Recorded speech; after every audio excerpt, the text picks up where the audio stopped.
I just believe that if you use the tools of your oppressor against them, it only demonstrates that if the roles were reversed, it is likely that you would have done the exact same thing to them.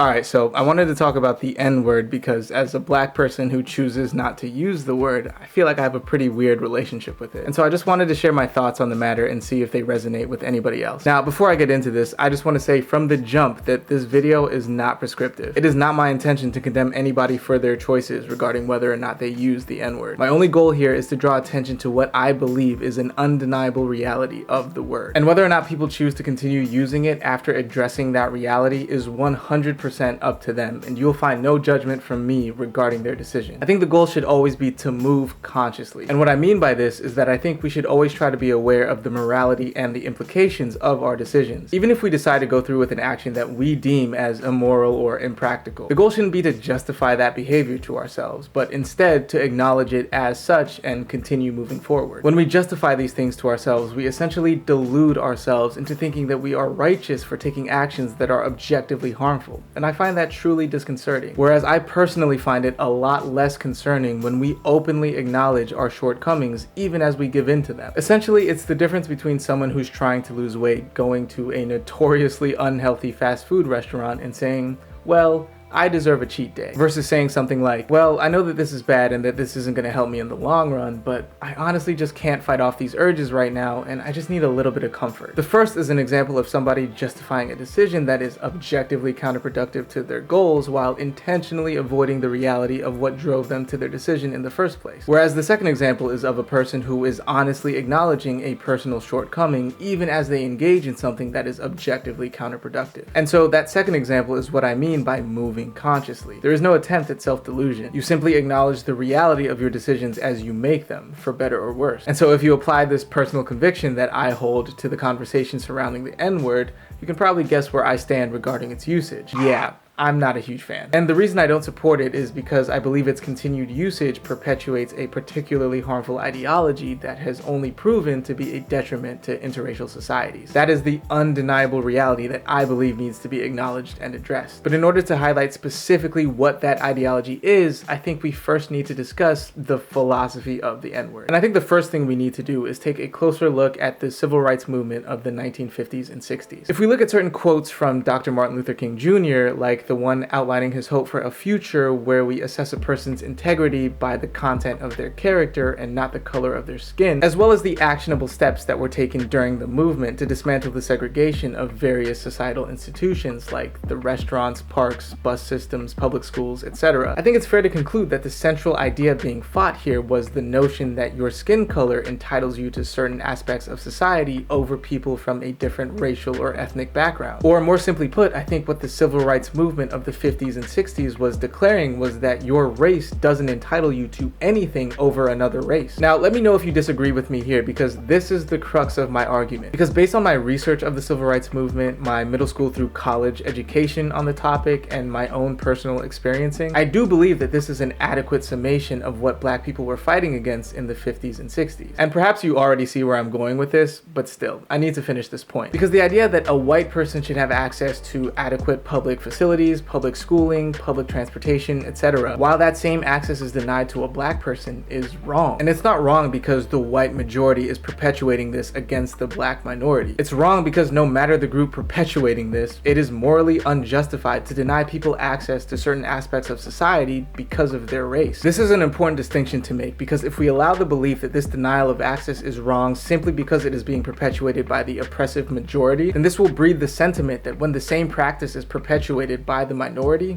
it's acceptable. And that is why there are those today who exclaim that black people can't be racist, which to me is just entirely untrue. But that's a separate topic entirely. The main point here is that the notion that one's race entitles them to something that is denied to others because of their race is precisely what the civil rights movement of the 50s and 60s was fighting against. That was the idea that they were trying to dismantle. And so coming back to the N-word, I believe that our attempt to reclaim and use this word while simultaneously prohibiting others from using this this word is just a further manifestation of this philosophy. I believe that the assertion that only a specific race should have access to this word, while that same access is denied to others simply because of the nature of their race, is an attempt to use the same principles that the oppressive powers once used to justify segregation. Only now it's being used in our favor, and it's only being used to reclaim a word. Now, of course, there is much less at stake in the act of restricting certain people from using a word than there is in prohibiting certain people from getting an education or using public transportation. This is a common rebuttal that I have frequently encountered in my discussions around the N-word, and I do not dispute it in the slightest. At this point in time, I do not believe that it is oppressive to forbid certain groups from using this word. Although I would argue that if the roles were reversed and there was actually a black majority in this country, I do believe that the notion of prohibiting access to a word for the white minority would not be met with the same apathy that it is today. And that's why I made the point earlier about actions and ideologies being morally unjustified, regardless of whether they are being perpetuated by the minority or the majority population. I think it's fair to assume that one of the reasons restricting access to a word isn't seen as oppressive is because black people aren't the majority here. But again, I don't believe that this justifies this ideology. Just try to imagine what would happen if white people tried to forbid black people from saying a word. However, for now, the reality is that we are a minority in this country. And so the impact of denying the majority population access to a word isn't felt as keenly. And people are absolutely justified in calling out the difference in context and implication here. But again, this argument does not address the, in my opinion, undeniable reality that attempting to restrict certain groups from using this word because of their skin color is a continuation of the same philosophy that was used to deny black people their inalienable human rights. Again, of course the contexts are completely different, but the philosophy and the principles are exactly the same. And so for me, in order to not perpetuate this ideology that I find harmful to interracial societies, I've personally decided to refrain from using the word as much as possible. Now, I need to reiterate here that if you acknowledge this reality and still choose to continue using the word,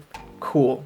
Do you? You will get absolutely no judgment from me because there are just so many facets of my life where I also acknowledge the potentially harmful realities of my decisions and I still continue to act on them. For example, I was scrolling on Reddit the other day and I came across yet another article claiming that reducing the amount of red meat that we consume would have positive effects not only on our bodies but also on the climate as well. And yet every time that I get a pizza or a Subway sandwich, you better believe that I'm putting bacon on it because Epic Mealtime taught me that bacon makes everything better. Again, I am much less worried about the person who says, yeah, I know that 2 + 2 = 4, but I just pretend that it's 5 because it's easier for me to live my life that way, than the person who says, no, 2 + 2 is actually 5 and the government and the math teacher cabal are lying to you. In my opinion, the acknowledgement of the reality is what's important here. What you choose to do with that reality and how you adjust to it is entirely up to you. And so I welcome any good faith critiques of this proposed reality that the philosophies being used here are exactly the same. If you disagree with that assertion, please let me know why. I'd be happy to have discussions around whether or not people disagree with this conclusion I've drawn about what the central argument of the civil rights movement of the 1950s and 60s was. I do have to admit though that I am significantly less interested in rehashing the "it's not the same thing" debate that I have repeatedly had over this topic. I have already conceded and agreed to the point that contextually these are entirely different scenarios regarding their respective impact on the affected groups. But again, this argument simply doesn't address the underlying similarity of the philosophies that I'm proposing. I'm also not very interested in the reductive "it's either all okay or it's all bad" debate. I mean, to be fair, you could easily sum up what I'm trying to say here in that way, but I think that would intentionally ignore the more important conversation that I'm trying to have as to why it's either all okay or it isn't. Personally, I'm not fighting for a world where everybody can say this word. I do think it would be better if we could just forfeit this word to history. This is purely anecdotal, but I do believe that the pejorative term for gay people that begins with an F has begun to fade from public usage over the past decade. Again, I could be completely off base in my assessment, so please correct me if I'm wrong. But I can definitively say that many of the comedians and artists that I have watched and listened to over the past decade who used to use the term pretty liberally have entirely stopped saying it, or at the very least will only say it to address how misguided they were in using it in the past. And I feel like part of the reason for this is because, at least in my experience, I haven't really seen any LGBTQ+ public figures use this word to refer to other members of their community or in any public capacity whatsoever. Meanwhile, almost every black comedian or artist that I watch and or listen to uses the N-word excessively effectively. And I just think that from a psychological standpoint, this is counterproductive because it familiarizes the very group that you're trying to exclude with the thing that you're trying to exclude them from. I mean, the N-word is so pervasive within our society that there is no longer any shock when you hear it. But last week I was visiting a friend in New York and we went to the Comedy Cellar to catch a show, and one of the comics used the F word a few times. And it wasn't even in a pejorative or discriminatory way, and yet as soon as he said the word, you could feel the audience pull back and he ended up losing the crowd. And so I just think that it's possible for the N-word to follow a similar trajectory if we were to all stop saying it. So again, if you want to take everything that I'm saying here and reduce it to, well, he's just another it's either all bad or it's either all okay guy, then fine, you can do that. But again, I would argue that you are intentionally and disingenuously ignoring the reason for my stance, which is the more crucial part of this discussion, in my opinion. But finally, I do need to acknowledge the reality that it is simply much easier for someone like me to stop using the word than it would be for probably the majority of other Black people. For most people, it's not as simple as just making a personal decision. There is a lot of social currency tied to this word, and I've personally experienced how it can establish an immediate bond with another person when it is used affectionately. As I've already mentioned, it is extremely pervasive, not just in media, but obviously in Black communities as well. And so to be the only person in those spaces not using the word could effectively single you out and potentially make you an outcast. But I don't have to worry about any of that. In my second video on representation, I talked about my upbringing and how from an early age I was always in a multicultural environment. It wasn't until I got to high school that I realized that I was even allowed to say the word, and trust me,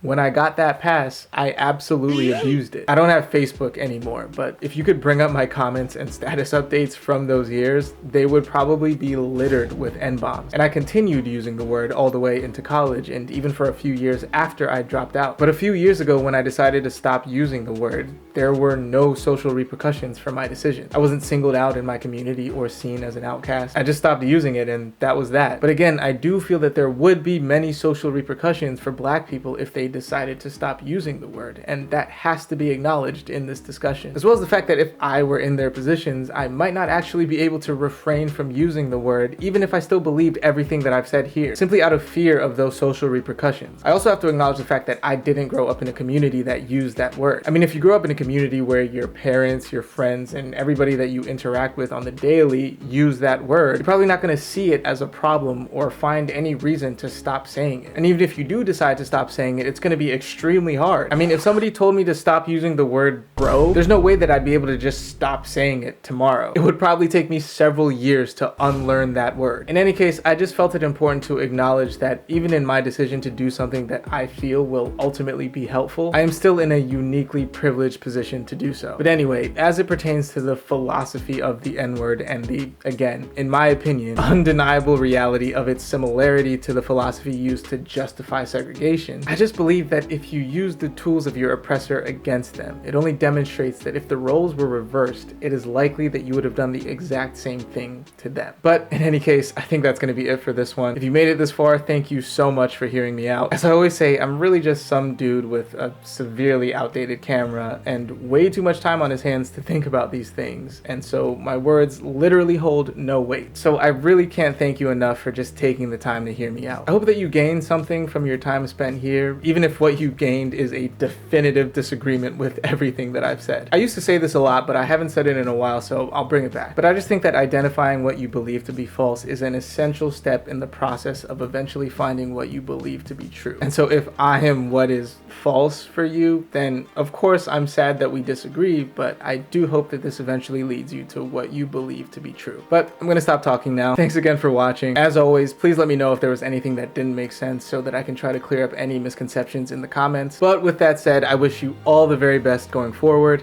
Take care of yourself. Merry Christmas and/or Happy Holidays, and I will see you in the next one. Peace.